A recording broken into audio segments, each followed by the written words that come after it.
Hello and welcome back to FEW for FEW Night of Scares 2025, spooky event that we've been doing each year. And obviously tonight is our first show, obviously without showdown or any sort of show, obviously weekly show building up to it. So this is just a lot of matches thrown together. And of course, we've got extra matches to counter the fact that we do not have a weekly show anymore. So obviously we have 9 matches heading your way tonight, and we're kicking off tonight with a tables match for the Undisputed FEW Championship, which will see Arthur Wayne defend his title against former FEW Tag Team Champion Alex, of course, whose record has been broken. Obviously, he's an Ari's record, which was set when they're part of the Draconic Empire, obviously / Kingdom. Obviously that was broken by Stu Express, who obviously are in action tonight. That's then going to be followed up by an 8-woman Halloween Battle Royale. Obviously the last couple of years we've done obviously a Halloween themed match, which obviously basically the winner gets a championship match. Obviously last year was the Halloween Battle Royale, and the year before that was the Halloween Rumble, I believe it was. And I think the year before that was just a basic matchup. I don't remember that being like a Rumble. It was like an elimination type matchup. But tonight, obviously, is the first for the women. In terms of, I'd say the last how many years, it's just been the men who have competed in one of these matchups. This year, we have a women's match, and it will, as I say, it is a battle royale, which we'll see Amelia, Isabella, Nicole, Abigail, Sophia, Megan, Lily, and Emily all competing. We then have the FEW Tag Team Championships on the line. The Rockwells will be going up against the current FEW Tag Team Champions, Stud Express USA. Broke the record we had set for a single title reign, and now are looking to extend that record and hope, obviously in their eyes, hopefully break the combined record set by Alex and Ari, which I believe was over 600 days, pushing 700, I think. So they'll be looking to try and break that record now. We then have the FEW GB Championship on the line. Marcus Cross finished with Morgan Jones, not finished with Delta Strikers. Eduardo is stepping up to take on the FEW GB Champion. We then have the FEW Apex Championship on the line. Olivia Kyle will take on the current champion Jessica Rogue. Obviously a rematch of the Queen of the Ring final. Obviously her tag team partner Emily Kay will be out at ringside. Obviously, hopefully, in Emily's eyes, she will have a championship matchup locked in after that battle royale, but we'll see. And then obviously we do have the DKE Championship on the line. Raphael will defend against Thomas. Obviously, Thomas won that King of the Ring final and chose Raphael as his target, and he will face him in obviously his first ever DKE Championship match. Both obviously are in uncharted territories here. Raphael is in his first ever DKE Championship matchup where he's a champion. He's also in his first championship matchup when he's a champion. And obviously Thomas, on the other hand, never fought for the DKE Championship before. Now is his first time. We're going to have the FEW Women's Tag Titles on the line. Obviously April and Mia defeated Protects the Kingdom last month for the tag titles. They are in action tonight in a Tornado Tag Team matchup, defending against the former champions Protects the Kingdom. We then have an 8-man Halloween Gauntlet. Obviously, last year it was won by... Well, I can't remember who won it last year. I know the year before it was... last year it was Ian Parker. The year before that was Daniel Baxter. Year before that was Connor, I believe. 22. Yeah, it was Connor. Obviously, this obviously one... Again, just like the women's one, the winner will earn a championship matchup, which will take place at Christmas Brawl, because I will have an announcement regarding Collision Course after the show. Obviously, competing in this, we have Matthew, we have Robert Lane, we have Christian Vega, we have Lucifer, Shard, Ari, Parker North, and Knight of TNE. And our main event, the Undisputed FEW Women's Championship, is on the line in the first ever women's coffin match, which will see the current champion Hayden defending her title against Luci. These two, of course, have history of each other, compete against each other at on Showdown and at All Out War. So this is the first time since June these two will go 1-on-1. And yeah, so we have a massive card heading in tonight, and to say big show. I mean, we're pushing 2 hours on this show. Definitely going to be pushing 2 hours with the intro and outro. So, yeah, as I stick around until after the show, because we do have an announcement regarding Collision Course, which is a change we're doing for it. So, yeah, obviously, let's get straight into that opening matchup, that tables match between Arthur Wayne and Alex for the Undisputed FEW Championship.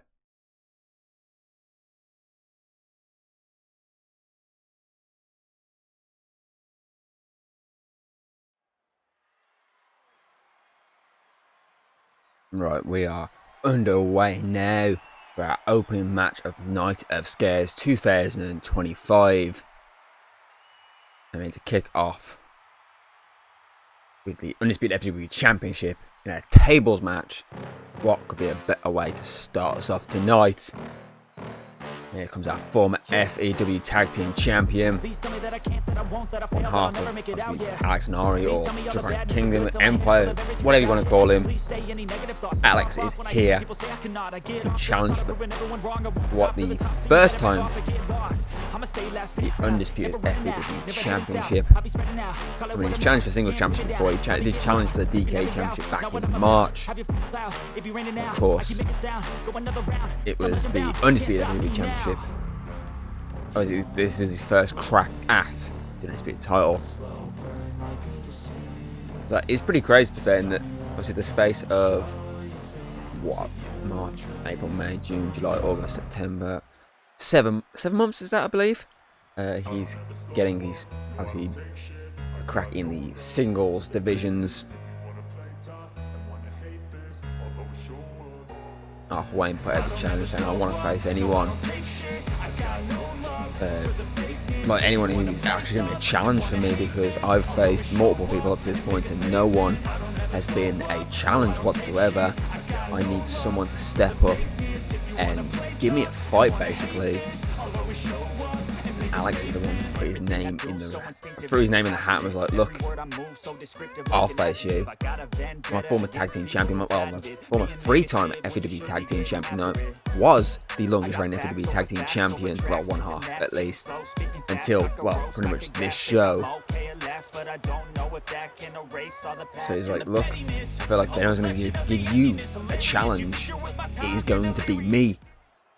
And of course, being a Halloween event, we're having a bit of fun. That's why the tables stipulation was put into place.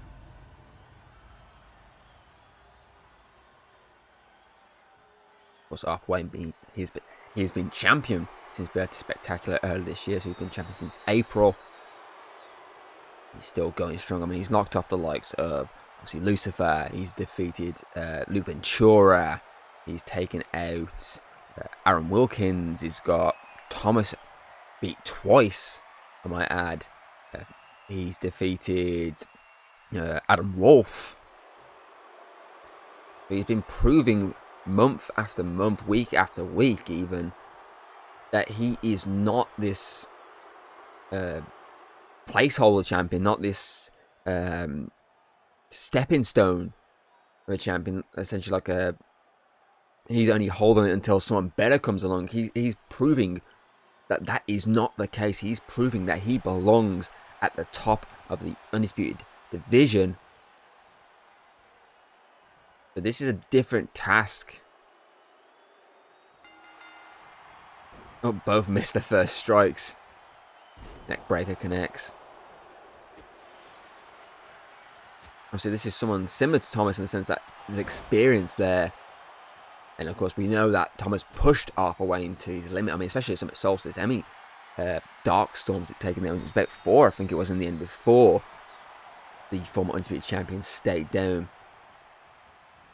So this is kind of that level of task, really, because this is a multi-time champion, and he's a very big boy. But Arthur Wayne is kicking him back to the canvas. Of course, no official in the ring. Official is waiting ringside, the timekeeper's area, I believe. Only to ring that bell once someone goes through a table, because that is the only way you're walking out Undisputed Champion tonight. There is no pinfall, there is no submission, there is no count out, there is no disqualification, there is no last man standing rules. It is simple as going through a table. And Arthur is after... Oh, no, changed his mind there. I was about to say he's after his first table. But he changed his mind. Straight back into the fight on Alex. Sends him straight into that steel post. Shoulder first.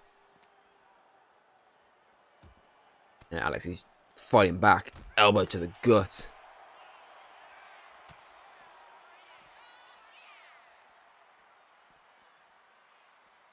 Ooh. They'll stretch there to the back, pulling the arms as far back as they would possibly go without popping out of their sockets. Elbow connects.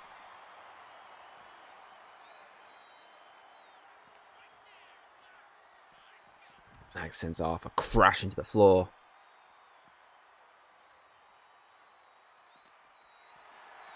Alex looking, as I said, pick up his first ever singles championship in FEW. Oh, straight to the back of the leg. Of course, and obviously one half our inaugural FEW Tag Team Champions won it back at Best Spectacular Night 2 in 2022. Would held that title till August 2022 at Summer Solstice. Would drop it that night. Would win it back the night after, at least a week within the week. But then lose it again at Final Conflict in September 2022 before picking it back up late October into I think it was just after Night of Scares actually.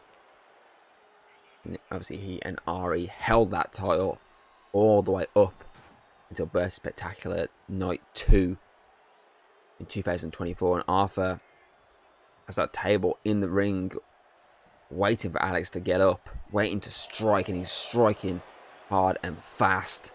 Sweeps the leg, and Alex lands roughly onto that table, onto the metal as well, onto the legs. Arthur looking for that knockout blow to the back of the head. Oh, no, actually went for the knee instead. I thought he was going to go for that elbow he always does. He goes for the knockout strike, but he went for the knee instead. I mean, same level of impact, but here we go. Maybe looking for Darkstorm. Yeah, looking to lock it in. Darkstorm connects.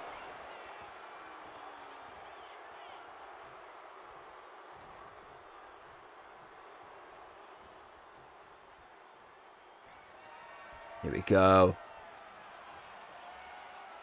Can he counter? No. Up, down he goes. He's through. Arthur retains.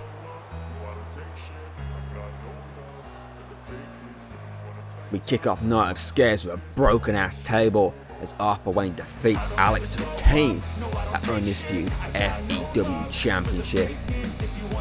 Big win and another statement victory for our Undisputed Champion. Now head on to our Halloween Battle Royale, where the winner will face whoever walks out as Apex Champion following the match later on tonight.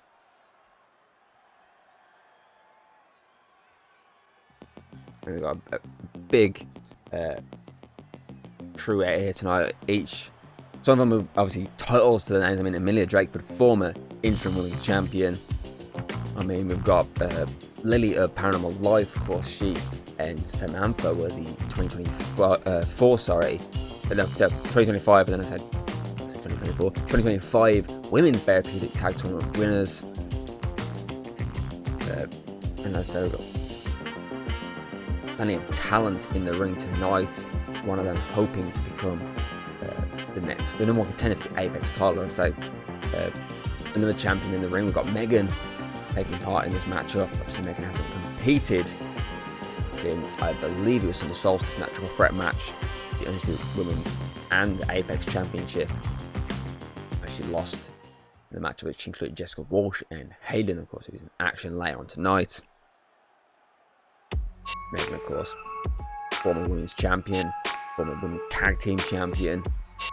The Apex title is the only thing that's not been added to her record. So, I mean, she'd be wanting to win this tonight because it's a free pass then to either Olivia Kyle or the current champion Jessica Robe, whoever walks out, as I say, later on as champion. I know Emily Kate is doing double duty tonight. She's out here competing in this matchup tonight. And then obviously she's back out here later on to support her tag team partner Olivia Kyle.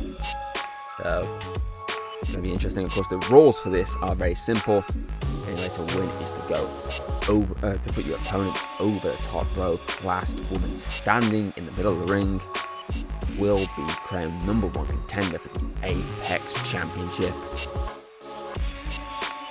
This is the first time we've had a women's Halloween event match, essentially. So we've had the men's side go through the battle, obviously a basic sort of elimination match. We've had them go through obviously a battle royale, and then we've obviously also had them go through a gauntlet, which is what they're going through tonight later on. With the winner, of course, earning the right to face either the GB champion or the DKE champion. Of course, the GB champion being obviously Marcus Cross or Eduardo, depends who wins tonight, and then the DKE championship being either Raphael or Thomas. And talking of obviously women with some level of title to their name, Nicole Roth, of course, the 2025 Women's Birthday Rumble winner, obviously the inaugural Birthday Rumble winner on the women's side. Doing the right, as you face at the time, obviously Queen Hayden, and they went one-on-one at Recall, which ended, of course, well, with the champion retaining. So I say we've literally got a former interim women's champion, we've got a former Birthday Rumble winner, we've got a former Therapy Tag Tournament winner, we've got a former Tag Champion slash obviously Undisputed Champion. Before obviously it was called Undisputed, but you get my drift. So we do have an interesting selection of combatants for you tonight in the women's, in the first ever women's birthday, as a Halloween Battle Royale.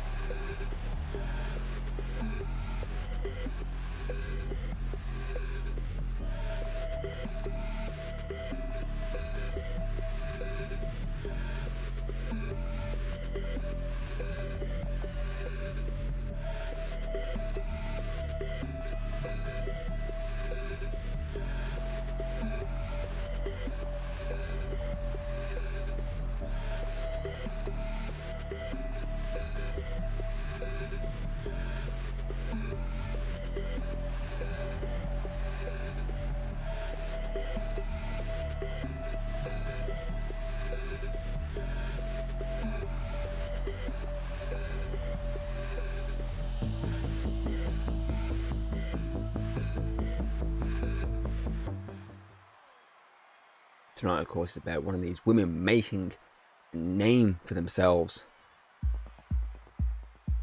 and signing their name on the contract for Christmas Brawl. So who will it be is the question. As we're down, I believe, to the last 2 entrants after this one. We've still got Megan and Emily Kay left. I've lost count, if I'm being honest.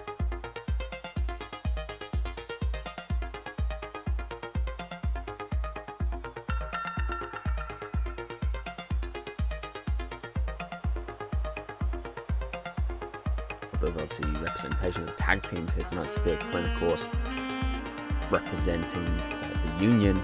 We've got Lily representing Paranormal Life. We've got Emily Kay representing, well, Olivia Kyle and Emily Kay. They don't really have a tag team name.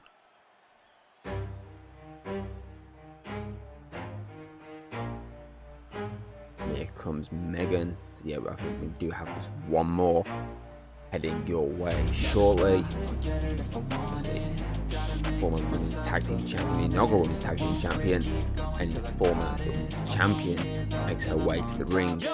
No, I ain't the type to give up. If I do something, man, I do it till I get what I want. I turn a business out of nothing into something I love. I got a poker face, but honestly, I'm not one to bluff. question is, who is your money on standing tall at the end of this battle royale? I mean, I feel like the odds-on favourites really got to be the ones that have accolades to their names. So the former champions, the former birthday rumble winners, the former, just in general, tournament winners. I feel like they've got to have the edge really on some of these other combatants. Then that makes some of these other combatants, the likes of Sophia Quinn, Isabella Holmes, Emily Kay, that make them the dark horses of this battle royale. And Abigail Foster, sorry, I completely forgot about Abigail Foster. Only reason I remembered is because she was staring directly at me.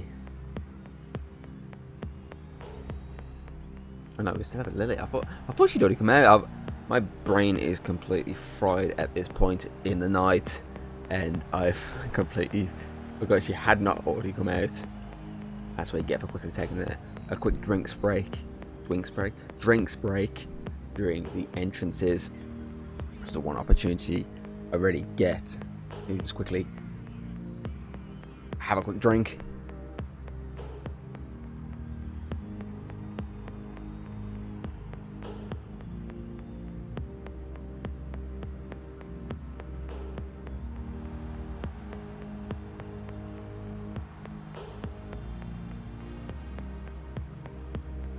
Can she bring fortune and maybe even gold?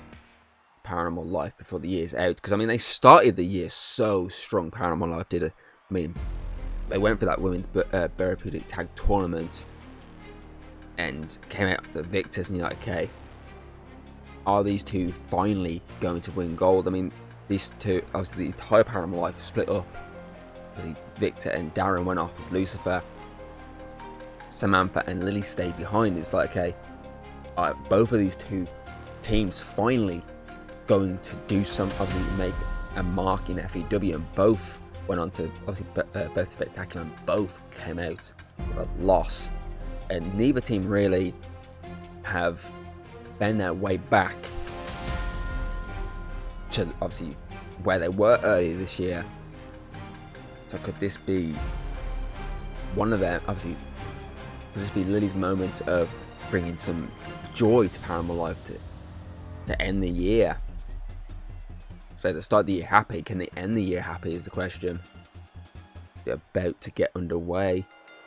Yep, straight underway. And we've got Emily Kay taking out Lily. We've got Nicole Roth taking out Megan. Sophia and Amelia and Isabella Holmes going at Abigail Foster. Powerbomb connects from Amelia Drakeford there.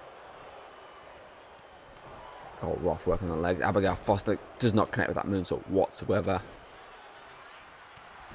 And joins in the fight with Lily, and it's battered by Emily Kay, who takes Abigail. Abigail is the first out, thanks to an elimination by Emily Kay.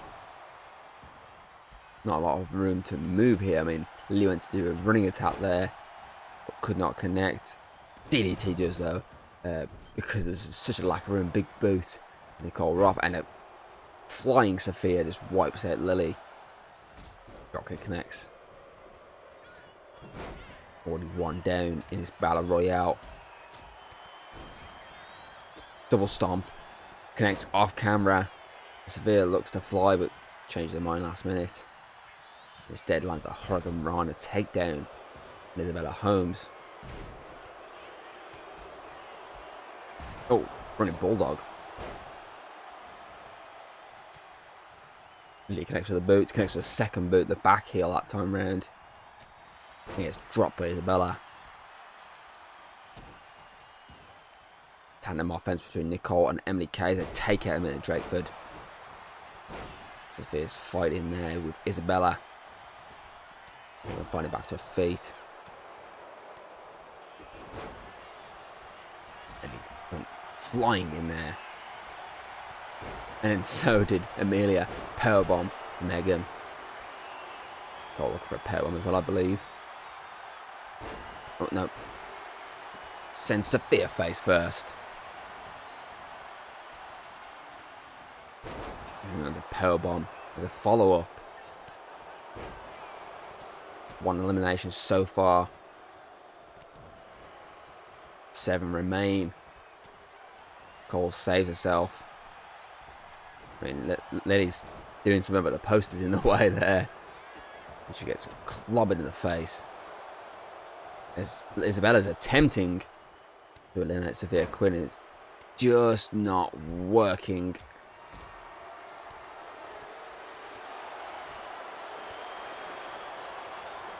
Oh, where's it? Isabella. No one's taking advantage here. She's still on the ring. Yeah, she's back in. She's back.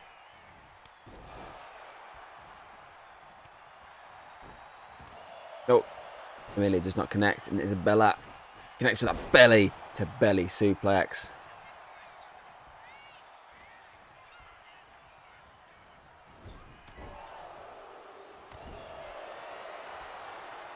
There she goes. Amelia's out. Amelia's eliminated, and so is Emily Kay. There's 2 back-to-back eliminations there.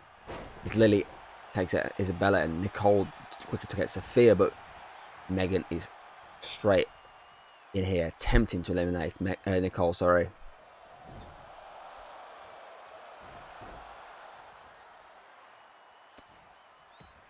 We're down to 5 right now. As Lily just spikes Megan. Megan and Isabella are currently down. We've got Nicole, Lily, and Sophia still standing. Well, Nicole and Lily still standing.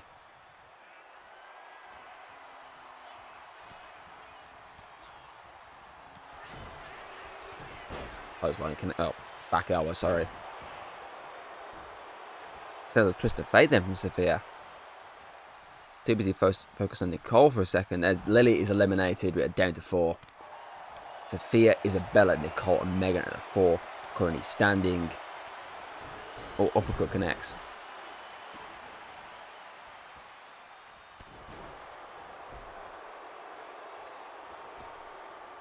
One of these women is heading to Christmas Brawl.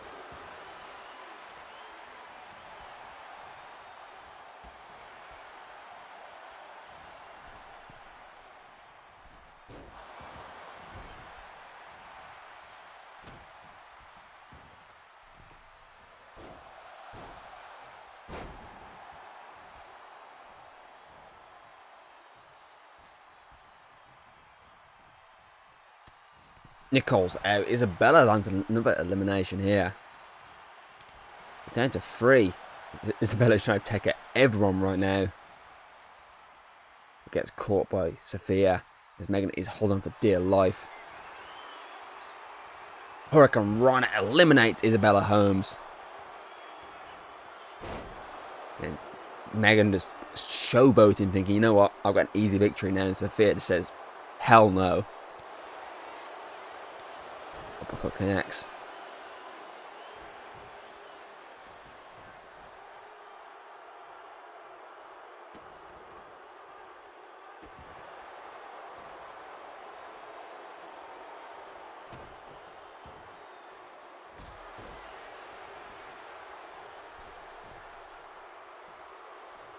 Megan wants Sophia on her feet.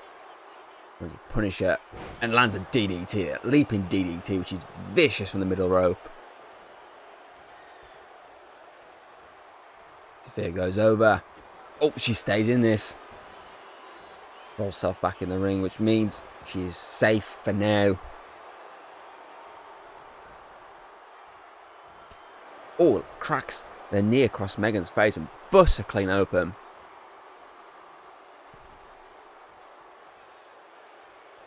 Megan with the counter. Oh. That cosmic stretch locked in.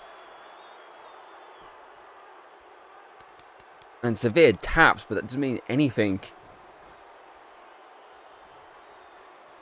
She needs to get her over that top rope. And that's what she's looking to do. Again, Sophia stays in the fight.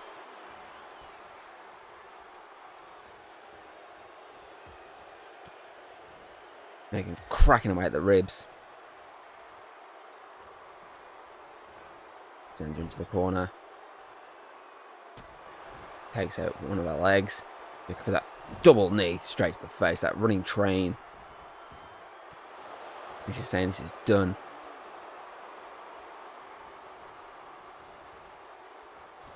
Nope, doesn't go over, ducks under. Oh, dropkick does not connect. Try again, maybe. Leans on that rope. Attempting to send her over. And Saphir is out. Megan wins the match up.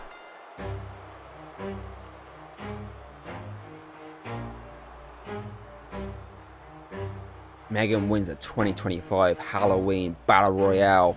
Will now face the winner of the Apex Championship matchup later after Christmas Brawl.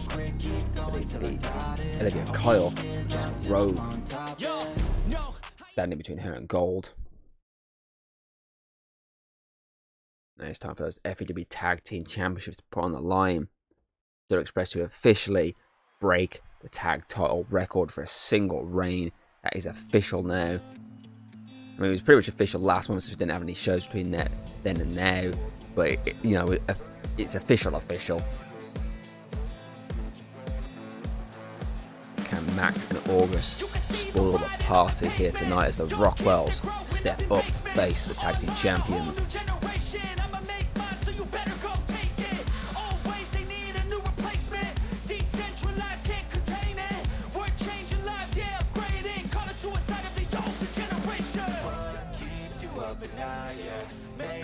I believe the record now is 548 days. I think it might be more than that now. I'm not too sure just yet when this is going out, because I have been delayed a little bit in getting this recorded.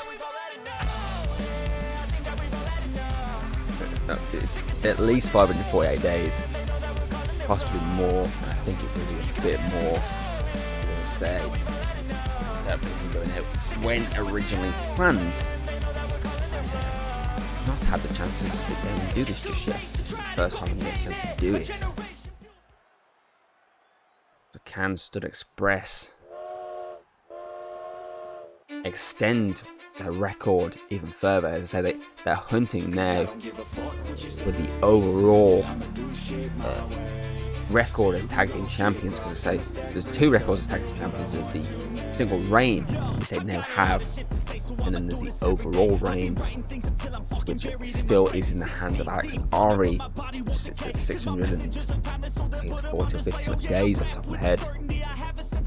That is what they are looking to try and surpass. They've got at least another 100 days, which is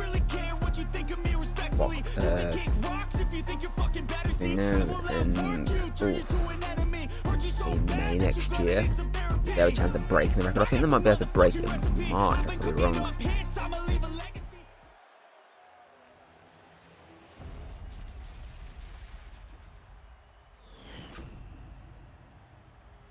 So 692 days is what Alex and Ari have across three. That's the combined total of 3 reigns. So if we go off 548 days, Stud Express need another 144 days as champions. So if we count up the rest of this year, 30 days in obviously November, 31 in December, 31 in January, 28 in February, 31 in March. I believe it'll be March. They can hold on till March, they'll take the record. I mean, as I said, they've already broke the record for longest time as a single, obviously in a singular run, which was a 546-day reign, which was the 3rd reign of Alex and Ari. And obviously on top of that, I do believe they've also broken the defense, obviously the successful defenses of the tag titles. I believe they're on about 14. If they win tonight, I think it'll be 15. Obviously Alex and Ari only got 13. Well, obviously Tag Team Champions is kind of laying out Max Rockwell, the younger brother of August Rockwell. Connor, the engineer of Stud Express, getting his tag team partner, the conductor, in with a punch.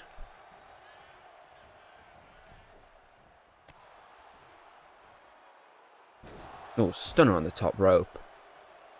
James turns his attention to August Rockwell now. He stuns him as well. Did you? Stunner for you, stunner for you. Buy one, get one free. Now James with the chops. Viciously striking down August Rockwell. And clothesline connects as Max turns his attention to Connor. DDT connects. James is out here flying ready to go, and he gets caught with the clothesline. James realised what was going on and come flying out. It's like, look, this isn't happening. And Connor double team outside the ring now. Just needs to get back in the ring quick and fast. Get free from the official.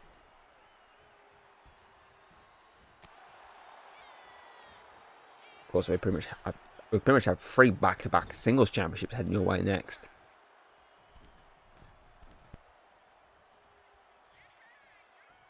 Connor went flying, and we still have the obviously next up we've got the GB Championship match. Oh, the elbow connects.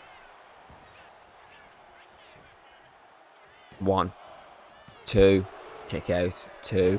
And August connects to the back of Connor. First pinfall of the night. We're in match 3, and that's the first pinfall. And so we still have the GB Championship up next. We still have the Apex Championship to follow, and then the DKE Championship to kick off that triple threat of mid-card titles. It's James with the elbow after the tag in. And this is that first basic, you gotta win by pinfall or submission they've had tonight. James kicks through. That football background, kicking through Max's face. Crossbody connects. 1. Kick out at 1 though.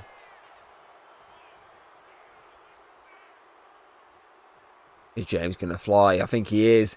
And he connects with a dive.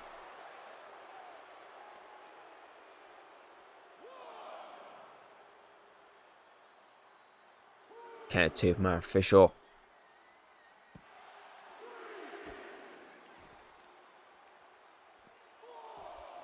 Up to 4, almost at the halfway point of the count.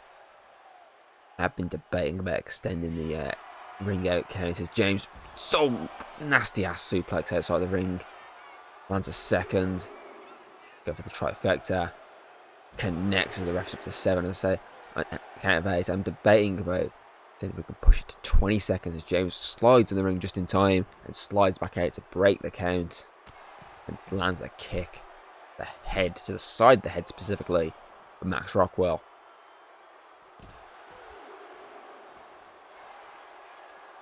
Big boot busts open Rockwell.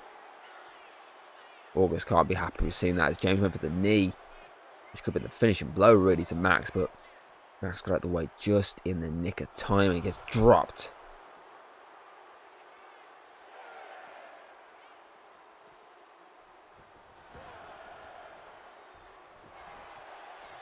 Clothesline connects. Dragon Claw S clothesline, should say. 3. James been watching. His friend, obviously, with that vicious clothesline. I think Connor has landed a couple of James S moves in the past, obviously in recent matches. James this time busted out the move of the Dragon King himself. And a homage to him with that vicious clothesline. And the damage was done, to be honest, outside the ring with Max. The Studs continue to set the record.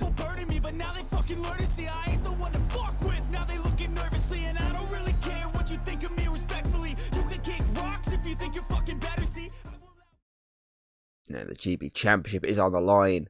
Marcus Cross is done with Morgan Jones, but he's not done with Delta Strike, as Eduardo of Delta Strike, the young blood of Delta Strike, steps up to face the champion and hope to bring that GB Championship back to Delta Strike. and put an end to Marcus Cross, what he's done over the past month and a bit. Well, about 2 months then, really. Almost 2 months. What he's been doing to Delta Strike and to Morgan Jones.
Here comes our FEW champion. He's been champion since Summer Solstice. Marcus Cross. Looking to send to crossfire Eduardo. Bringing an end to his little feud with Delta Strike. Especially with Collision Course round the corner. He needs to end this match with a big victory. Or this show in general, I should say.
That is what is up for grabs.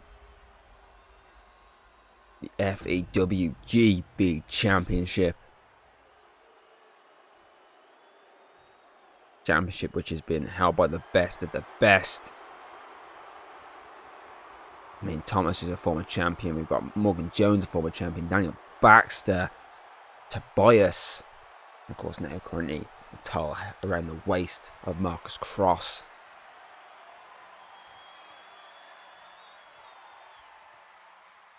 So Daniel Baxter currently still is the longest reigning champion.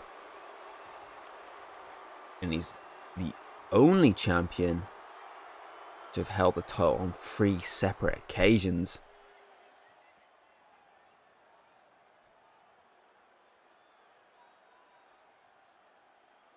And I'm pretty certain he's the only singles champion to have held the same title 3 different times.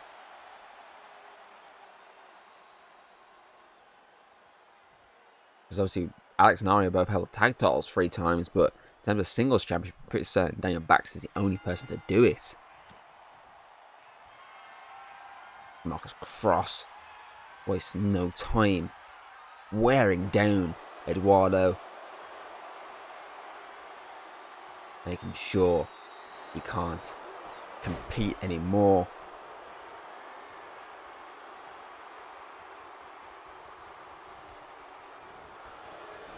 Trying to make him tap out early here.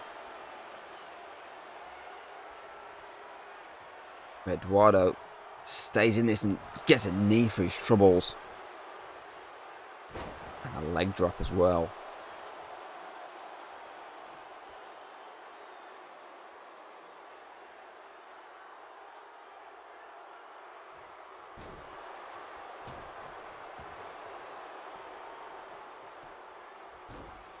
Oh, banging him right in the head. Nasty.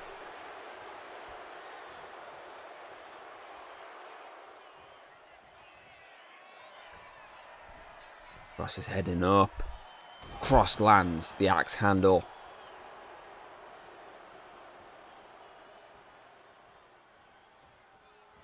A diving headbutt straight to the gut. Any inch lower and that would have been disqualification.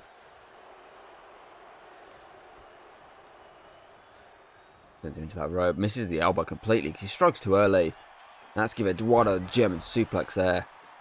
A chance to get back into this fight. Knee strike connects to the face. Look at the knee him again. Look, I thought he was going to kick his head off. Lands a knee instead and oh, was flying in with the senton. We have a new champion. 1, 2. Marcus Cross gets the shoulder up just in time. Moonsault connects to the spine. I would have gone for the cover again there. And an axe handle instead. We try and go for a cover if I was Eduardo right now. Knee straight to the face. Go for it. Just cover him.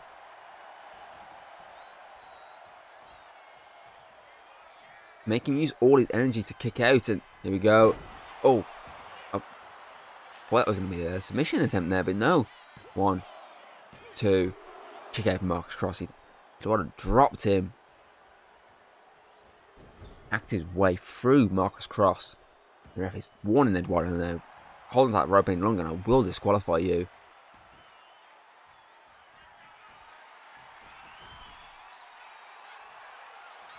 I think he's looking for that. He's looking at that blue screen of death.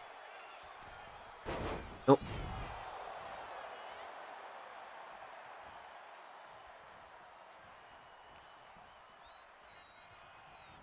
Eduardo's dragging Marcus Cross to that corner. Oh, Cross. That's actually DDT. That's a very rare counter, that is. Most times when you get dragged to that corner, you are getting slammed to hell. And Cross is firing. He's right in a headbutt. Busts open Eduardo.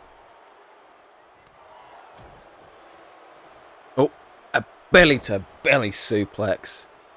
Drops the challenger. As Marcus Cross is heading to that top rope, maybe thinking that diving headbutt. Oh, no. A simple splash will do the job. No, he sometimes likes for that diving headbutt from there. Oh, here we go. Cross, fire. Connected perfectly. 1, 2, 3.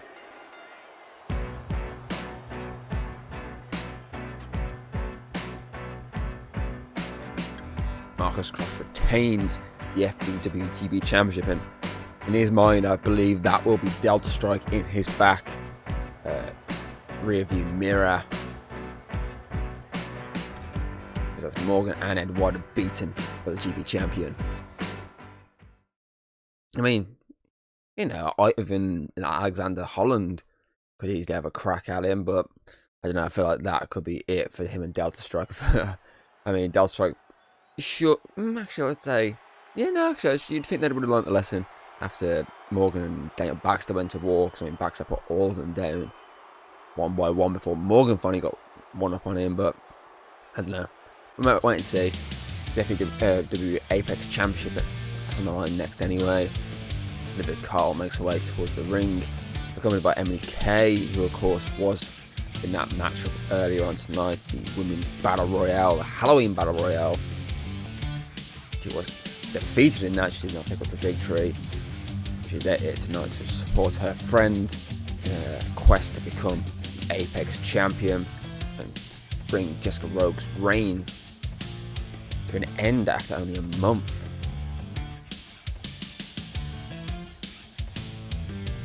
I mean, it wouldn't be the shortest Apex Championship reign if it does happen.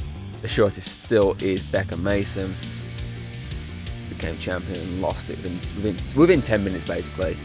I don't know the exact stat exactly off the top of my head, but it's easy enough to say within 10 minutes of being champion she lost it, and that's a tough one to beat.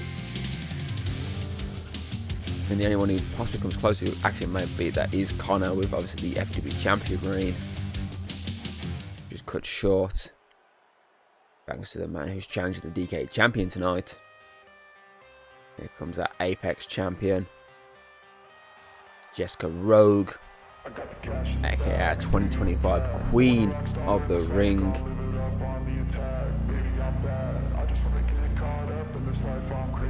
Which is opted not just to have Queen in her name, she doesn't care, she's the Apex champion. Her mindset is, yeah, being called Queen Jessica is great, but I mean, being Apex champion is even better.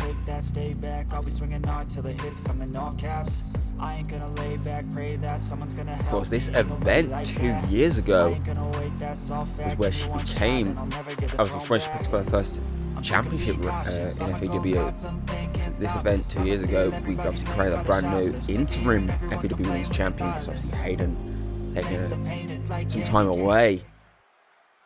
It's between Jessica Rogue and Kate, and in the end it was Jessica Rogue that was victorious and held onto that title up until obviously the end of January, where she lost Amelia at Rebirth. So she had a decent run as interim women's champion, decent run as the face of the women's division.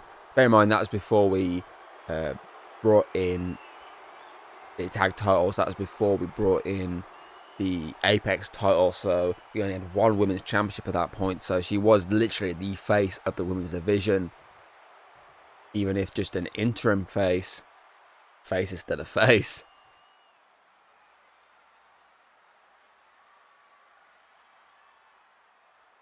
Now she's looking to have her first successful title defense as Apex champion.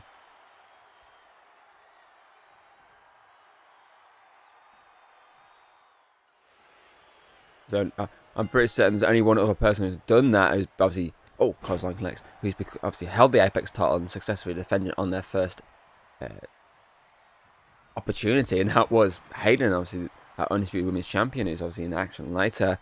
Because as I say, Becca Mason won it. Her first title defense was against Tori, and she lost it instantly. Whereas obviously Becca Mason was her then first title defense a month later, as a spinning leg drop connects. And again, she lost that title.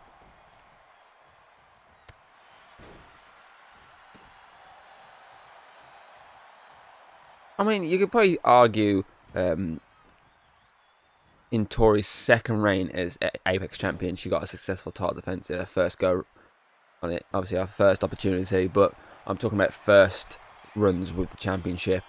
One. Kick out of one. Only Hayden has that record. I mean, she currently is not just the longest Undisputed Women's Champion, she is the longest Apex Champion. So Jessica Rogue will be setting her sights on trying to break that record. I mean, it's not a massive record, as the moonsault connects from Olivia Kyle. So it's something she can set her sights on, as Olivia landed another one there. I'll get the actual stat up of the Apex Championship. This Olivia looks to bring down Jessica Rogue here.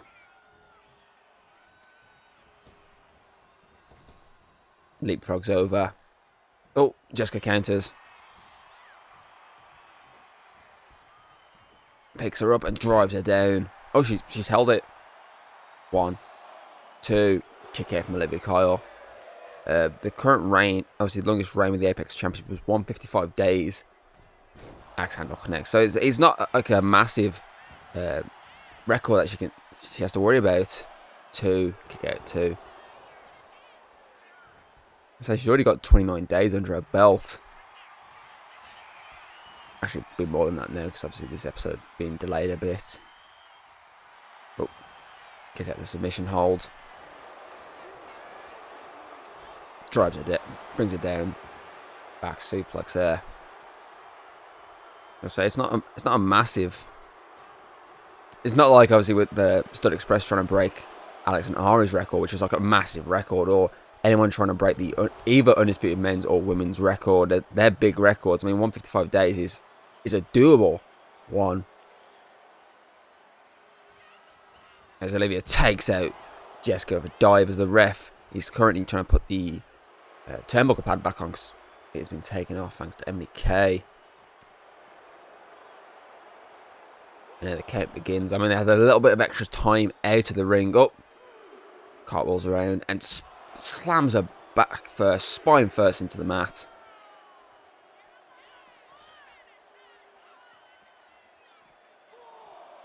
I thought she was looking for like a German suplex, but she's kind of mocking her opponents instead.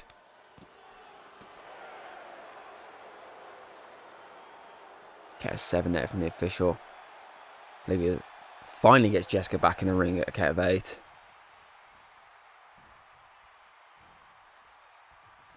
Emily K again trying to remove that, and she does again. And the ref sees it again, but I mean, I don't know why he hasn't kicked her out of the matchup yet. Drop kick connects. I would have kicked her out by now and said, look, not being funny, you're fucking around here.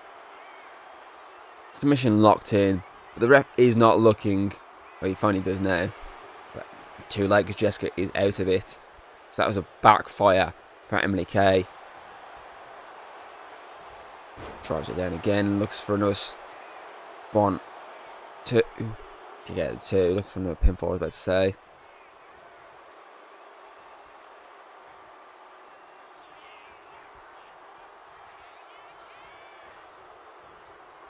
Oh, busts Jessica Rogue's face open. Rolls through, looks for a pinfall. 1, kicks out.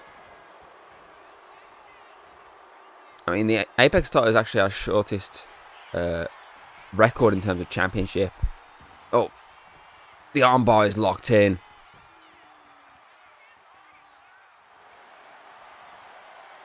I mean, it could have been a bit longer, but I would say Hayden relinquished it pretty quickly.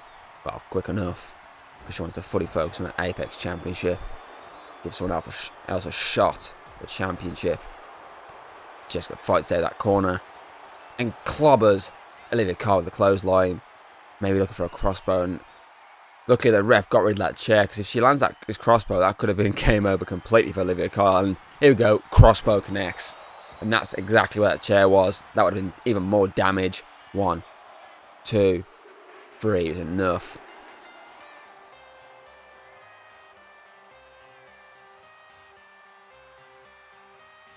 Another successful defense for a champion tonight. Her first successful defense for Jessica Rogue, who's busted open. But in her eyes, worth the damage because she's protected her championship. And we'll move on to the next move. Still your Apex champion. I just wanna stay bad, stay mad, chip on my shoulder cause they treat me like an outcast. I ain't gonna take that, stay back, I'll be swinging hard till the hits come in all caps. I ain't gonna lay back. Now it's time for the DKE title to be put on the line. Raphael, the defending champion, who of course knocked off Ian Parker last month, is defending that title against the 2025 King of the Ring, former 2-time Undisputed champion, the former practically 2-time FEW champion, man who's done both singles championship up to now. This is the one he requires to become Triple Crown. Can he do it? Can he pull off another upset when it comes to a champion just becoming champion? I mentioned it earlier, Connor losing very quickly that FEW championship. But when I was talking about the Apex title, this is the man that took that title away from him that quickly. So can he do the same to Raphael? After Raphael's big moment last month where he finally became champion. His first title since joining the company back in 2024. I mean, Raphael's had a pretty decent year so far. I mean, he won the Chamber, obviously a Champions matchup. He went to Summer Solstice, his first Summer Solstice. Yes, he didn't win that, but he came back. He didn't like drop back or anything. He was like, okay, you know what, I'm still putting a push for this championship. Challenged Ian Parker once again to another shot at Battle of the Gods, and that time he became DKE champion. Championship that has such prestige behind it. I mean, it's been held by Samuel Syfe on 2 different occasions, who subsequently still has the record in the days as champion. I mean, Bob has held it on 2 different occasions. Alex Boyd held it for a brief moment, and then of course Ian Parker had a few months with the championship. We've had a few. That's some bangers of matches for the DK title line. I mean, the two triple threats back to back. This year's both spectacular and last year's both spectacular were incredible.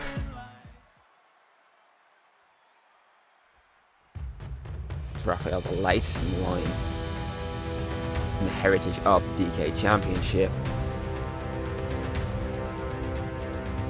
Looking to put an end to Thomas's quest to become champion once again. He knows all it takes is one gold rush, and that title is probably he's going to stay around his waist. Here's the kicker. Remember, this is not the first time these two have collided.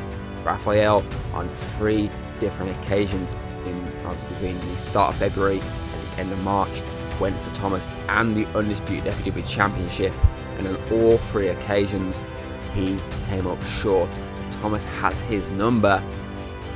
Can Raphael break that streak tonight? So they both fought the Undisputed Championship on an episode of Showdown in February.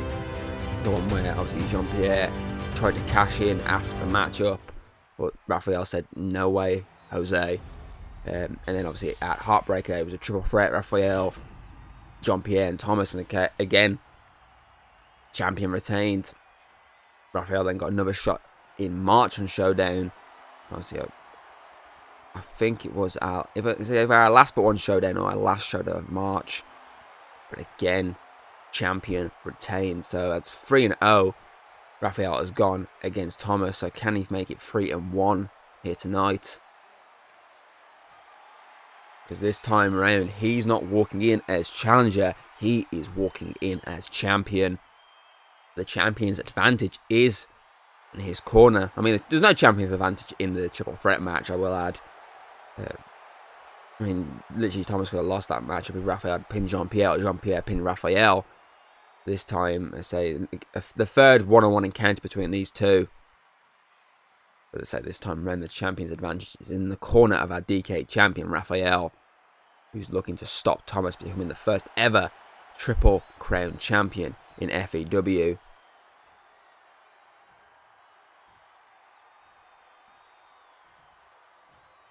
Only one other person has ever held 3 different titles in FEW. And that is, of course, Bob, off the top of my head. Bob, of course, former DK champion, former Undisputed champion, former tag team champion. Most people have held 2 titles at least. Oh, actually, no. Bob and Connor, sorry. Because Connor, in the exact same boat as Bob, but instead of DK championship, it was the GB championship. Ignore me. Forgot about that. Obviously, Connor dethroned Thomas back in September 2022 for the GB title. So both men currently have 3 titles to their names, 3 different championships, almost on 2. It takes fight to Raphael here. So the 3 titles the other 2 are held don't count towards Triple Crown. They both just require the opposite singles championship as Raphael kicks through. The disrespect there.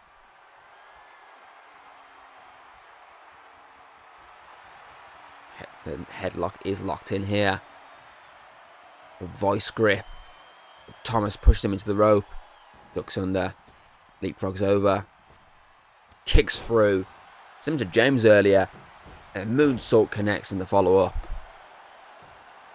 Both with some level of football background as Thomas looks to bring down Raphael here.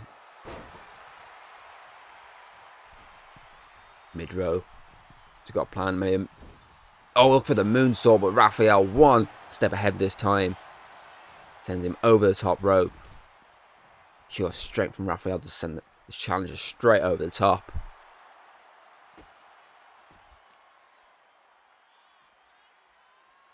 Oh.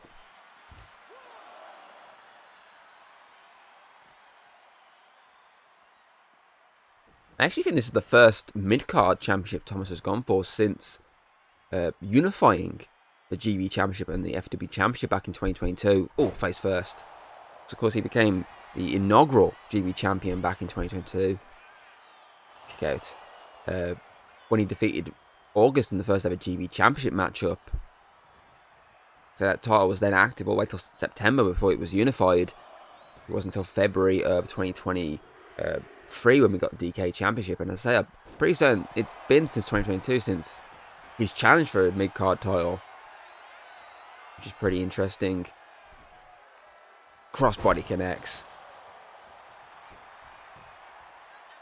1. Kick out of 1 again.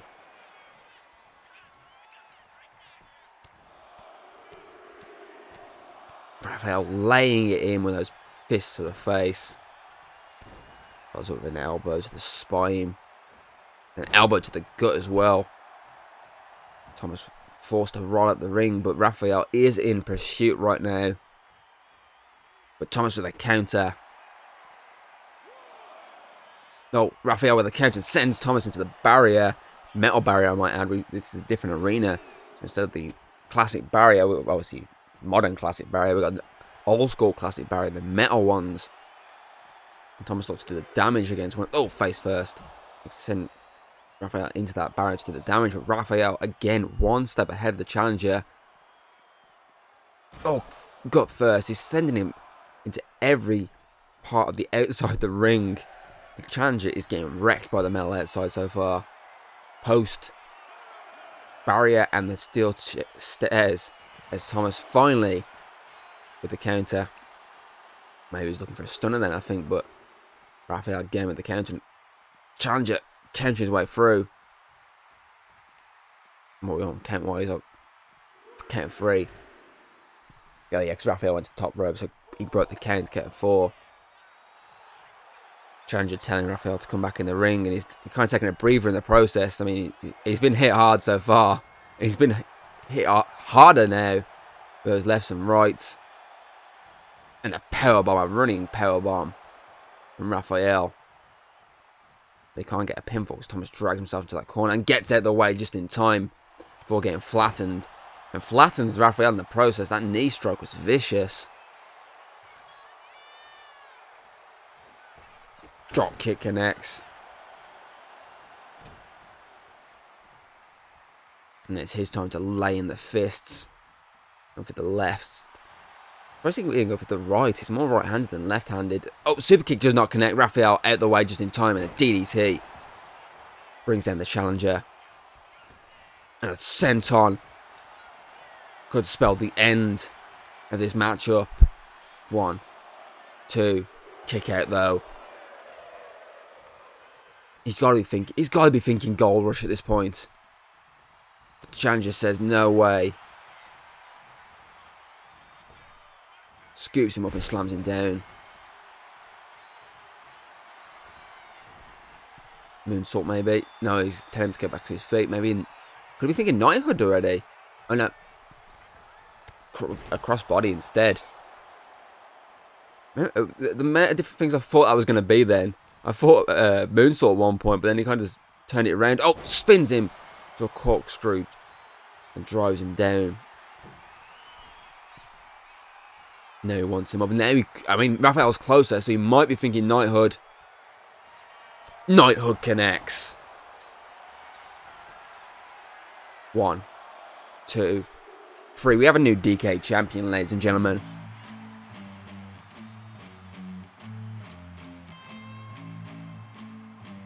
Raphael's 1-month reign is brought to an end.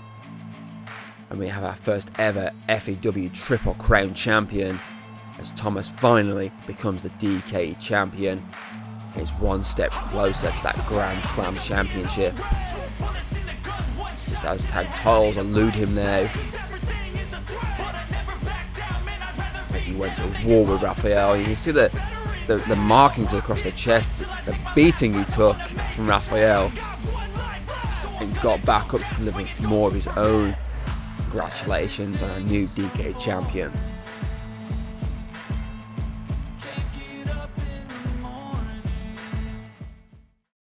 Now it's time for the FEW Women's Tag Team Championships. Me and April, of course, dethroned Protectors of the Kingdom last month at Battle of the Gods in their not contractual rematch, they just demanded rematch from obviously Protect the Kingdom. Like, you know what? Fuck it, you want a rematch, you can have it. We're going to put you down either way. Of course, it was April and Mia that were victorious that night and brought an end to the reign and protected the kingdom. So they are entering their first matchup since I want to say November 2024, with a title around their waists. I mean, they came into the company September 2024, Battle of the Gods, laid out champions at the time, which was Ice Cold Witch. Went into October at the ladder match for the titles. Came short, I will admit, they came up short. Then 1 month later, in only their second FEW event, they became champions, and they've held those titles all the way, obviously from November 2024 all the way up till September 2025, or losing out to April and Mia, who obviously could be their first ever championships in FEW.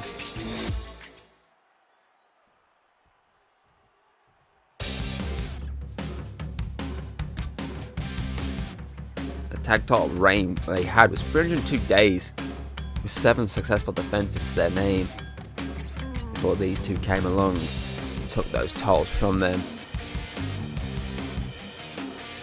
They're looking to have some fun with these championships around their waists. I mean, they've been waiting a long time, these two, to become champions. I mean, they've both gone to war with our current Undisputed Women's Champion, and both came up short. I mean, I think Mia, if I'm being honest, came the closest to taking out our Undisputed Champion early this year. And that ambulance match was just pure brutality. Of course, neither of them were ready at the time for the big time. But now they are champions in their own rights. It may not be the championships they originally wanted. I said the Undisputed title would be the one that anyone really wants. But they will take a championship, especially after multiple years in the company and not having a sniff at gold.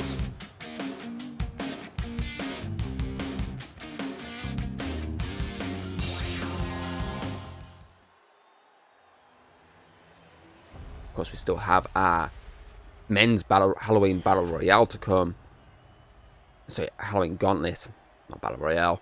And our Undisputed Casket match in the main event.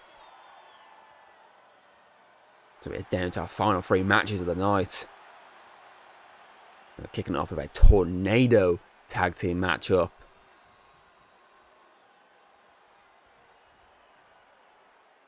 Of course, if we're being honest, Atlas and Sarah do not have a good history in a Tornado setting, because they had that Tornado ladder match, remember? Their first ever championship matchup, and they're trying to get the titles from Ice Cold Witch, and it was Ice Cold Witch that came out on top in the end. So there's not a good history between them and this level of matchup. With Sarah becoming a one-woman army right now.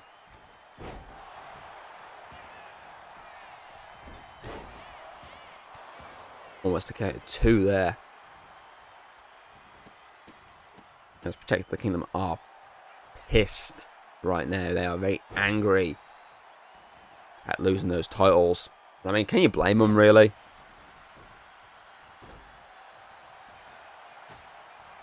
Atlas helping out Sarah a little bit, but got caught. And there's Sarah getting caught left, right, and centre by April Rockwell as Mia charging.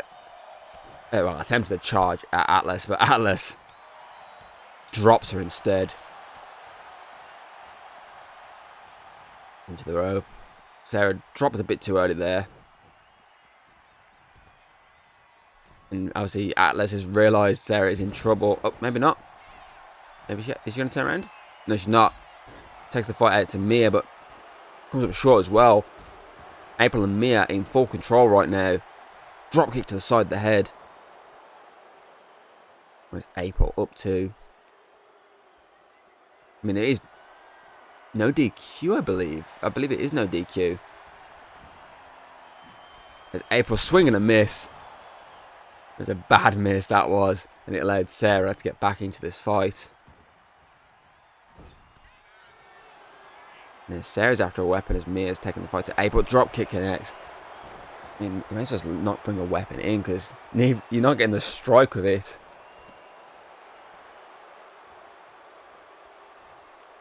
Mia screaming it. Atlas Dragon Shield there for a second. The rope ducks under. April missed completely because Sarah got in the ring just in time. Lands a knee. Drives down the head of Mia Russo. Takes the Kingdom heading outside. As Atlas clubs completely throws the kendo stick, over the top of April's head and offers instead a cheeky little headbutt. Takes the Kingdom on the hunt right now. April is alone as Mia is down and out. Well, she's getting back up now, actually. Atlas realised that as Sarah just drops April Rockwell.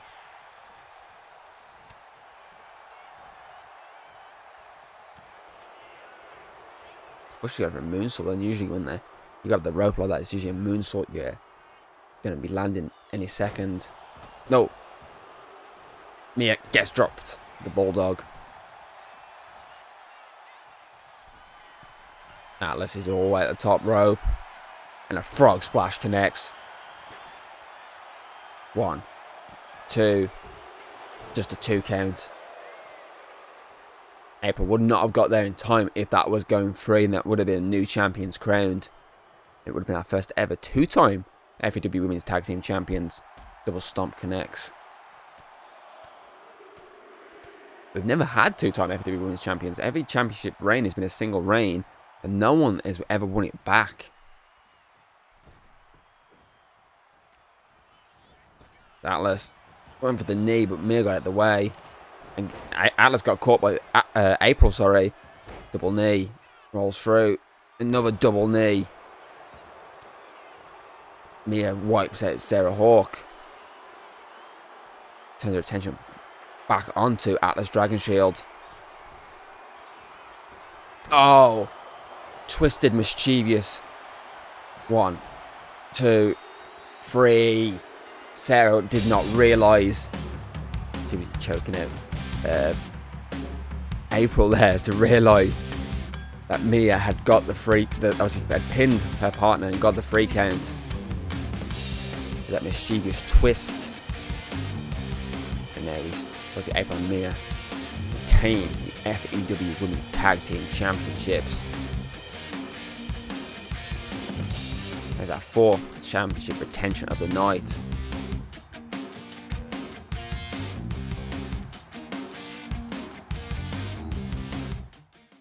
Now it's time to move away from the championships and look at a Halloween Gauntlet.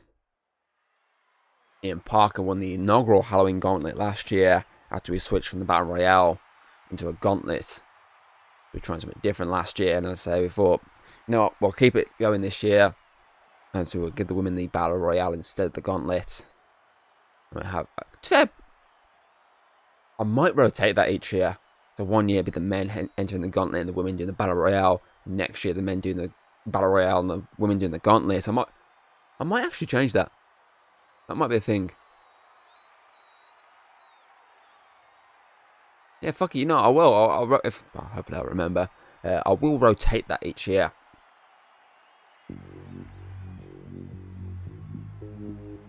To give both sides the chance to compete in both events. As Matthew Romero is the first to draw the number 1 spot. Not the first Gauntlet he's appeared in. Actually, it's not the first Gauntlet he's appeared in this year. I mean, he appeared in the Undisputed Championship Gauntlet in this year. It was him, the rest of the Shadow Dimension, taking on the Undisputed Champion Thomas. Champion who started at number 1. Just bashed his way through the entirety of the Shadow Dimension to retain. Matthew has the unlucky number 1 spot, really. I mean, it's like any sort of event where you require, obviously, drawing numbers. If you draw early, you've got a less likely chance of winning it. But I feel like if you win from this sort of spot that Matthew's in, I feel like the satisfaction you'll have at the end, you're like, you know what? I just won this matchup from like the earliest possible spot.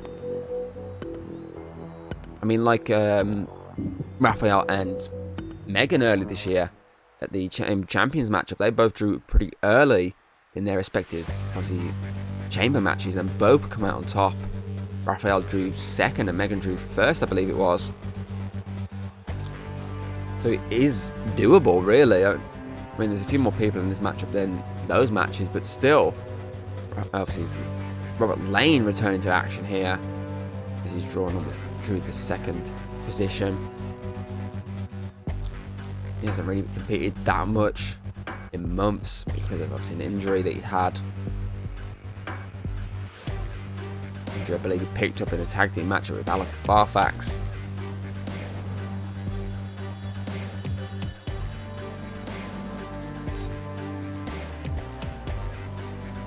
Matthew and Robert Lane drew first and second in this year's Halloween Gauntlet. I know you saw the rules earlier, but I'll re-go through the rules. Obviously, it's pretty simple. Every now and again, another combatant will enter the ring. The only way to win this matchup is pinfall and submission. Anything pretty much goes in this matchup as we're underway. It's Robert Lane connects first the drop kick. Essentially, it's last man standing rules. Obviously, in the sense of you just need to be the last one in the ring.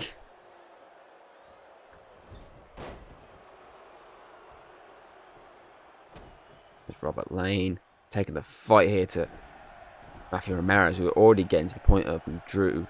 Obviously, a countdown's beginning. Sorry for whoever's drew number 3 in this match. You'll be seeing them shortly as the music is hitting right now. Oh, hold on, we'll go back to them in a minute. 1, 2, kick out at 2. It's Christian Vega in the ring now. Made his way while Robert Lane was going for the pinfall, and he instantly straight into the action. Quickly turns his attention. Well, he's going back and forth really between these two. You kind of got to, and it's a triple threat situation. You kind of go back and forth. As our fourth member will be joining us shortly. That's the thing. I say really, like when there's 3 of you, you're kind of like an odd number situation. You've got to kind of pull as much duty as possible. So when it's like 5v4, you got it's Lucifer who's drew number 4. It's like a 5v4 situation. You got one of these got to be taken on 2 at once, while the others got one-on-one situations. But now it's an even fight really. So it's Lucifer, Robert Lane, Matthew Romero, Christian Vega.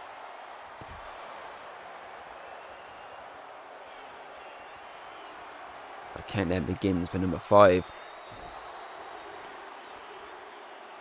So we have 8 combatants in this one. So we're just over the halfway point. As Lucifer, he's not realising Shard is marching right down here. But Shard just goes straight past him.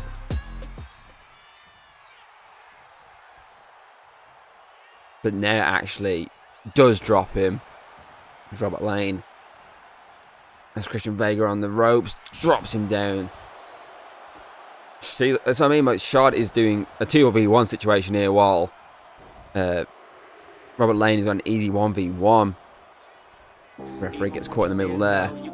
Lucifer just drops Shard with a clothesline. And Matthew's on the hunt for our next combatant, which is of course Ari, making their way to the ring as Matthew strikes before they even have a chance to contemplate their first move. Belly to belly connects. I mean, that's dangerous, especially from Shard. He's a big SOB.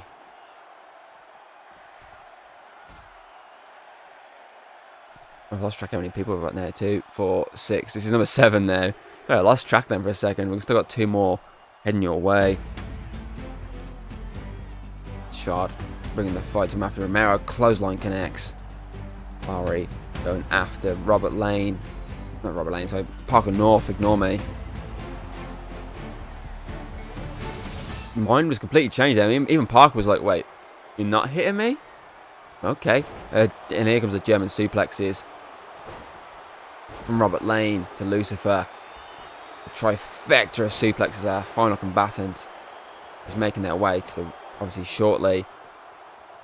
Clothesline connects.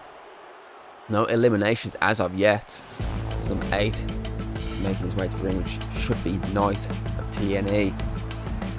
Oh, Robert Lane just gets dropped from a height.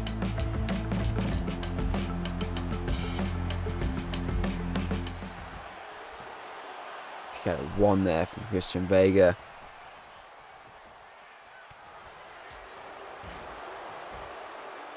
Robert Lane using his strength to drop Shard. Yeah, Knight of TNA. I must get confused between Knight and Hunter. I really need to. Oh, the spear connects.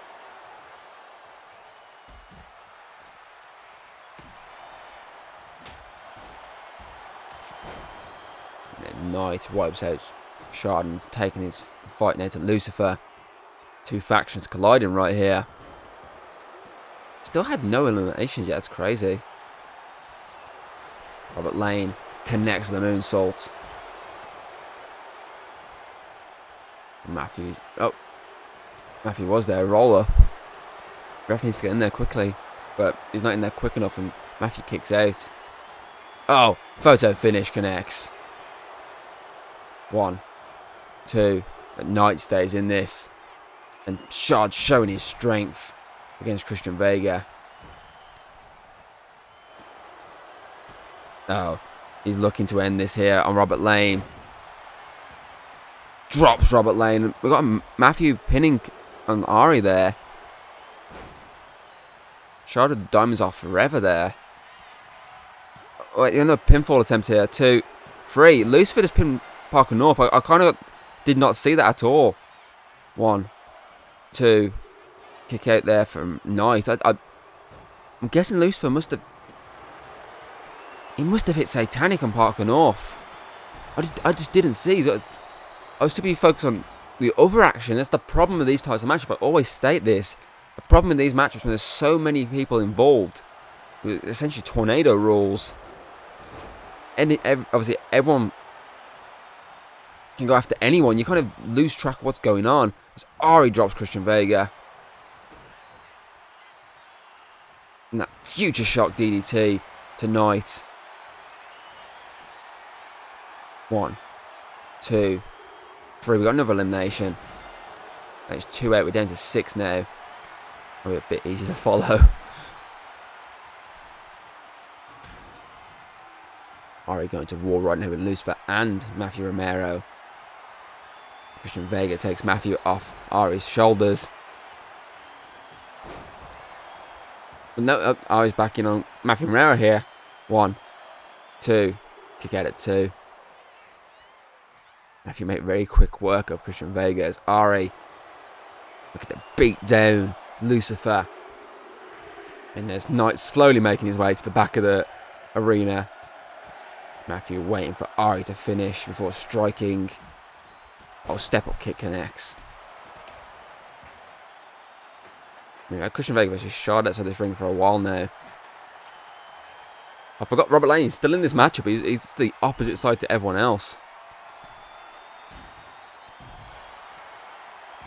Everyone outside the ring. I mean, we can't get any pinfalls outside the ring, so someone needs to get back in the ring. It's going to be Shard heading his way back in. Ari in quick pursuit into the rope. Does not connect, but Shard has Matthew where he wants him. Throws him to the feet of Ari. Ari chops Shard into that corner. And drives those steel steps into the face. Drop pin attempt. 1. Kick out 1 actually. That was barely a fought there. Nowhere even near 2, I should say. A bit more better there as Ari throws Lucifer all that strength out to the ring, outside the ring. Matthew gets dropped. Neck breaker connects. Ari took that like a champ. As Lucifer rolls through here. One. A crucifix.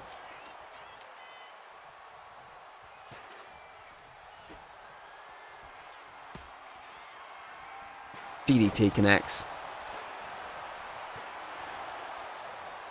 Superman punch connects. Ref's trying to find a spot here at 1. Get it, 1. Ref was trying to find a spot to even begin a count there. There's so much shit in the ring. There's so many people still in this matchup. We still have 6 left. Oh, Lucifer gets dropped.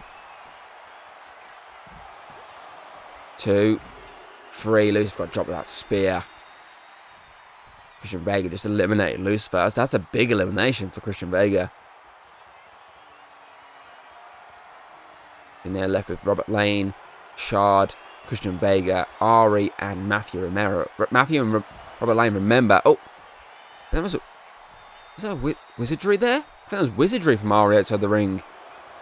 Is the ankle locked in? As say, Robert Lane and Matthew Romero are still number 1 and 2. That's still the longest in this matchup. Followed by Christian Vega. The 1, 2, 3 are still here. 5 and 6, I believe, was Ari and Shard. I think that was 5 and 6. I'm very much losing track of this matchup. There's so much shit going on.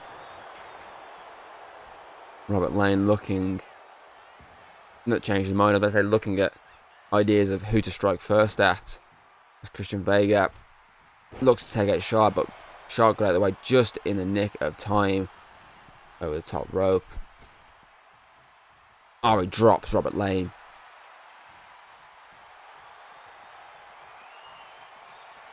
Looking for wizardry. But Christian Vega in the way rolls up Robert Lane instead. 1. Kick out at 1. Using the rope to connect. 1, 2. Robert Lane again stays in this fight. Once again, lands it perfectly. Moonsault perfectly connects. It's Ari's turn to stop Christian Vega in his tracks. Powerbomb connects.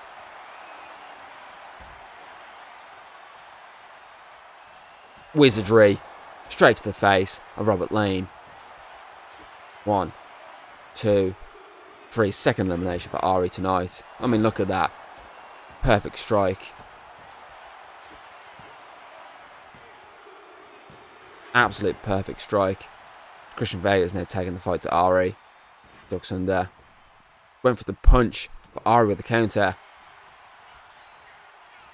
We're down to 4. Oh, Matthew Romero. Oh. Gets caught by Christian. Everyone's punching everyone at the moment. Shard is finally conscious outside the ring. Moonsault connects. Shard locks in this submission on Christian Vega. Stretching away. Vega literally has no point. He has to tap. He's tapped. I mean, look at this. Nowhere to go. No one's saving him. He can just about tap. That stretch was vicious. There's a fight now. It's between Shard and Matthew Romero. Ari is down.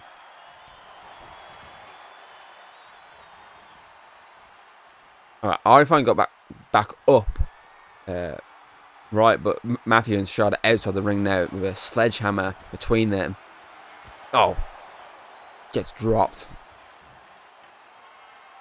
Ari's found another weapon. Charging step first into the face of Shard.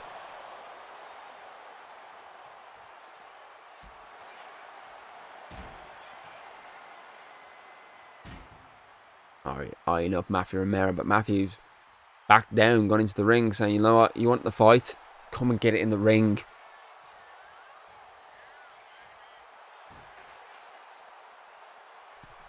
And Shard, who takes up the challenge and clubs him with a clothesline.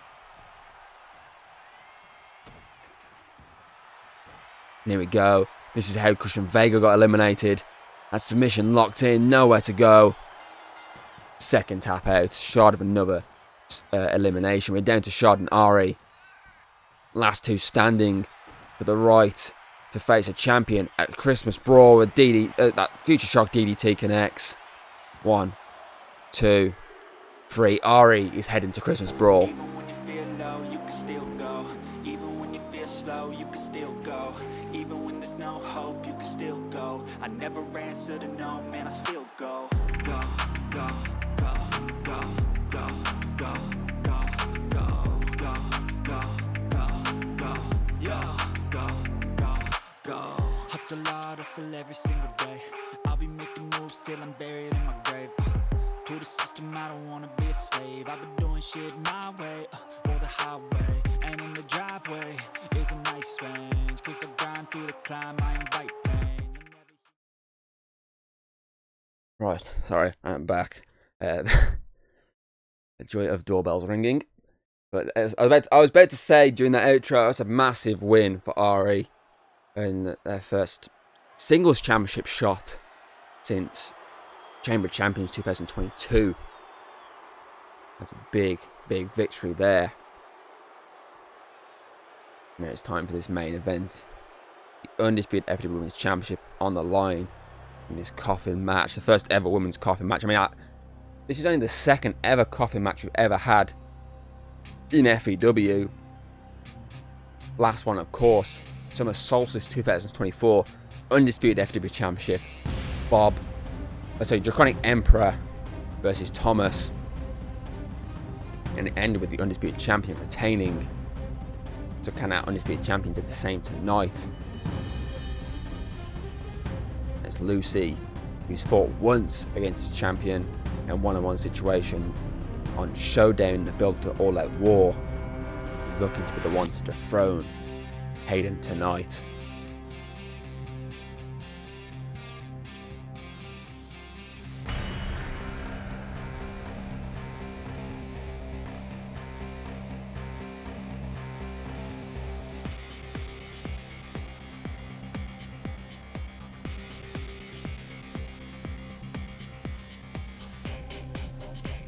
I mean, it's a tough task.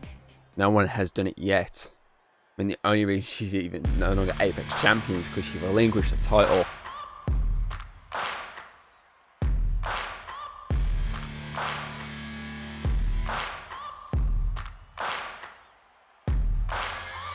Searching for greatness in a sea of the dying and shameless. A sea of the aimless. I don't want to be one of the nameless. I'ma wake up with the mindset that one day I'm gonna she is make it. showing off the gold. First time being just a single champion. She's walking into Bertha Spectacular earlier this year. I don't think she minds. I don't think she minds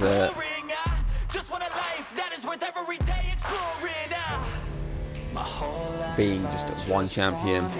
That's the whole reason she gave up the title in the first place, was to allow someone else to have a chance at being a champion. She didn't want to be hogging all the limelight. I mean, she hogs enough of it as she is still our Undisputed Women's Champion over... I'm going to find the stat here. It's such a big number that I never remember the exact days. I mean, 1,157 days at least. With 26 successful championship defenses to her name. No one has got more defenses than her with a single championship.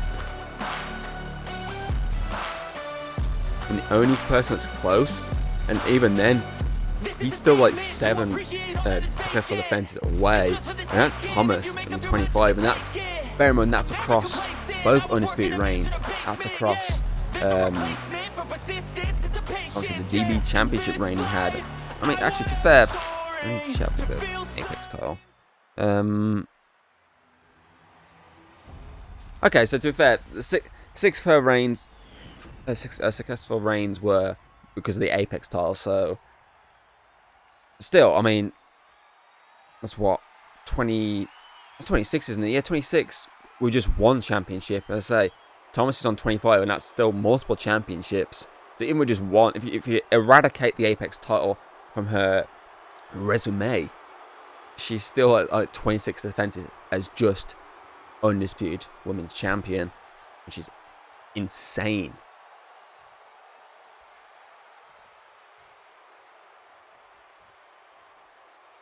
I mean, to be fair as well, a lot of the Apex title defenses, I mean, most of the time she was defending the Apex title was in a double championship situation, a winner takes all. And there's only, what, 1 or 2 off the top of my head that was just a singular going for the Apex title. But still.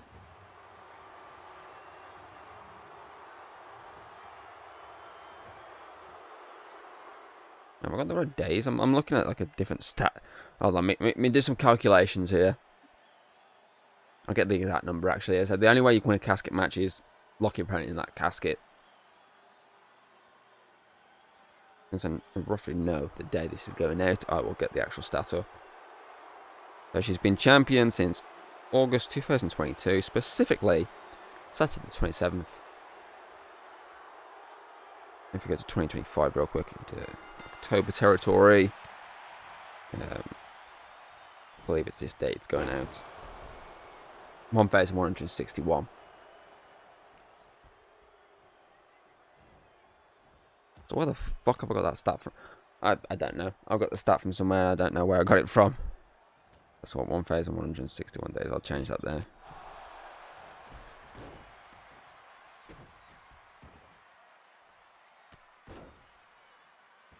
But either way, the fight is underway as Hayden is taking down Luci.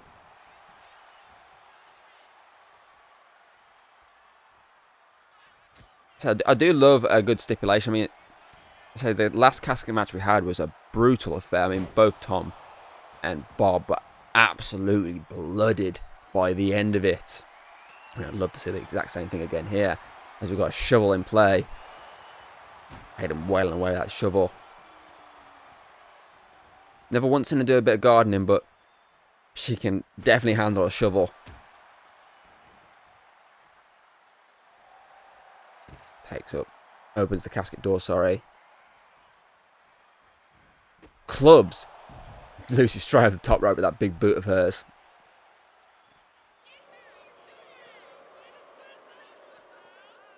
Drives her down. So the casket match might be a frequent thing for Night of Scares. I mean, it makes sense. It's spooky. It's a casket. I say Hayden's done. I feel like she's done most matches in FEW by now. I mean, ladder matches she's done. Has she had a tables match? Like just a basic tables match? She might have not. That might be something we look into in the future. No, she hasn't competed in the over-the-top battle royale yet. One she wants to do in the future at some point as she gets sent into that casket. As Luci looks to shut the lid on her very early in this matchup. The champion is fighting. She wasn't going to give up that easily. It was never going to happen. But she gets caught again here by Luci. I mean, Hayden competed in the first ever ambulance matchup we had on the women's side, which I mentioned earlier on. I said Mia challenged Hayden earlier this year. They had that really brutal ambulance matchup, and that was the first ever one of that kind in the women's division.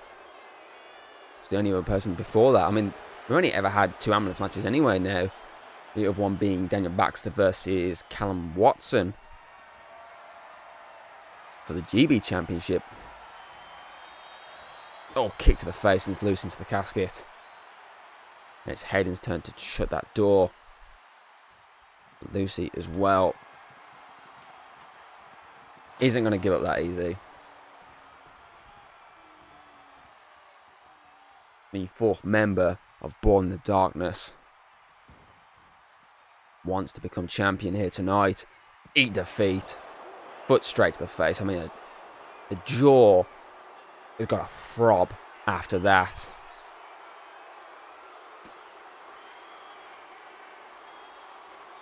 Oh, straight over the knee. It's her rendition of the satanic knee.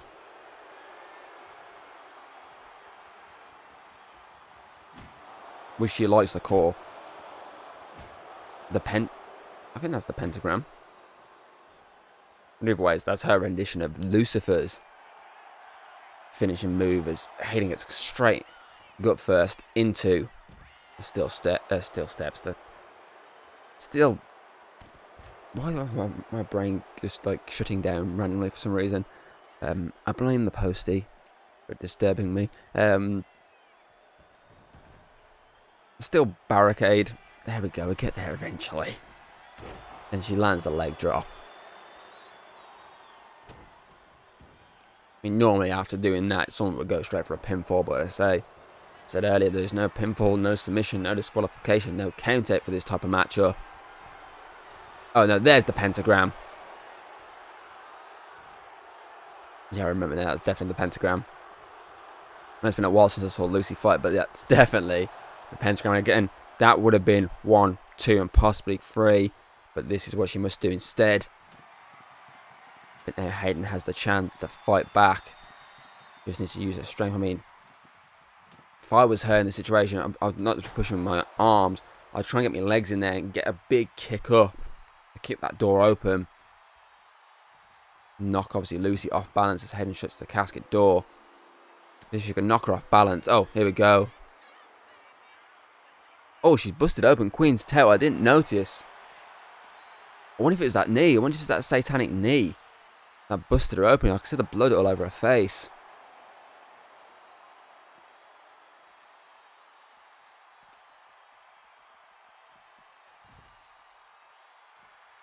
I mean, she's very slowly, sluggishly walking there. I think that knee definitely rocked her heavily. Fighting on pure instinct right now. She gets caught again with the foot to the face. I mean, she went straight from a boot to the jaw to a knee to essentially the eye area. Oh, kendo stick to the face. I mean, she's using that. She's using her head as a weapon, but she's getting beaten to hell right now. She's landing that royalty. Straight into the kendo stick as well.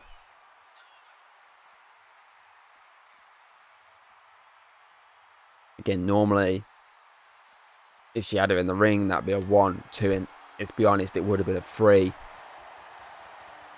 She gets caught with this chair there. Then it's crashing across the arena.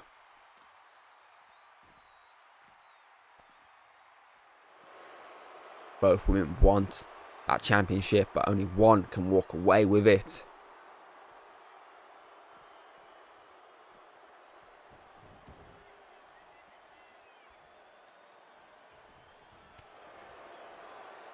Hayden was really struggling. If it wasn't for Luci dragging her to her feet, she would not have got up. But this could be it, honestly. This could be a new champion crowned.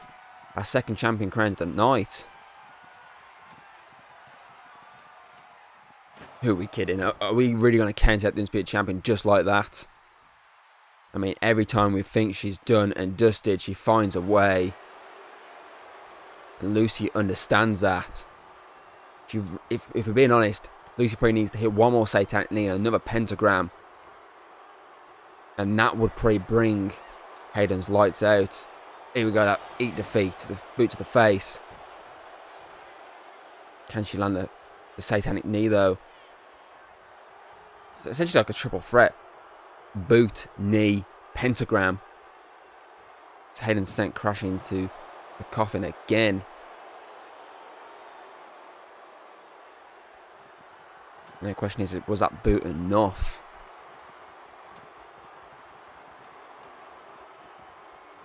She's struggling, she's trying, but nah, just wasn't enough.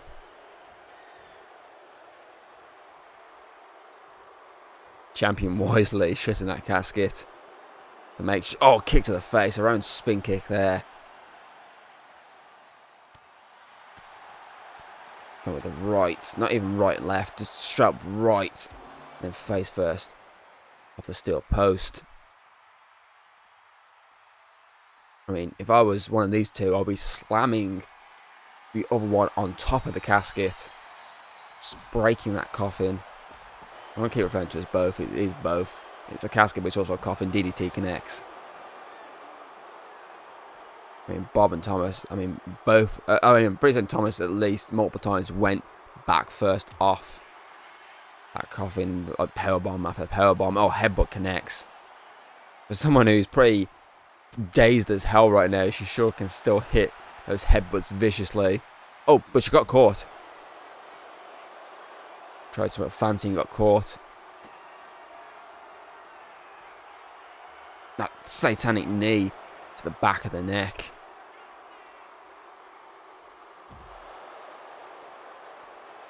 I mean, I don't know if there's enough room, but if I was Luci, I'd be trying to maybe hit that pentagram into the Coffin. And that would probably be it. But then again, oh, clothesline. Maybe land it on top of the Coffin. More damage. And then pull her in. But either way, Hayden for the second time, but a royalty tonight.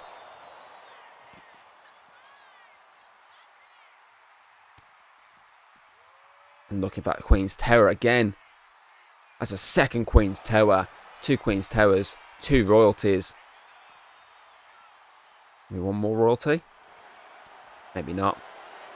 I say maybe one more would have probably brought an end to Luci tonight. Powerbomb connects. Neither women want to give up. I mean, look at the back of Luci. Red as hell. It's as red as Hayden's face off right now with that blood gushing. And that open head wound. Kendo stick to the face. But Hayden with the kicks and the punches. Sends Luci into that Coffin. Can she get it in though is the question. Dives her in. And then she's going to try. She's got a bit more leverage because she's got the ground beneath her. Yeah, it's enough.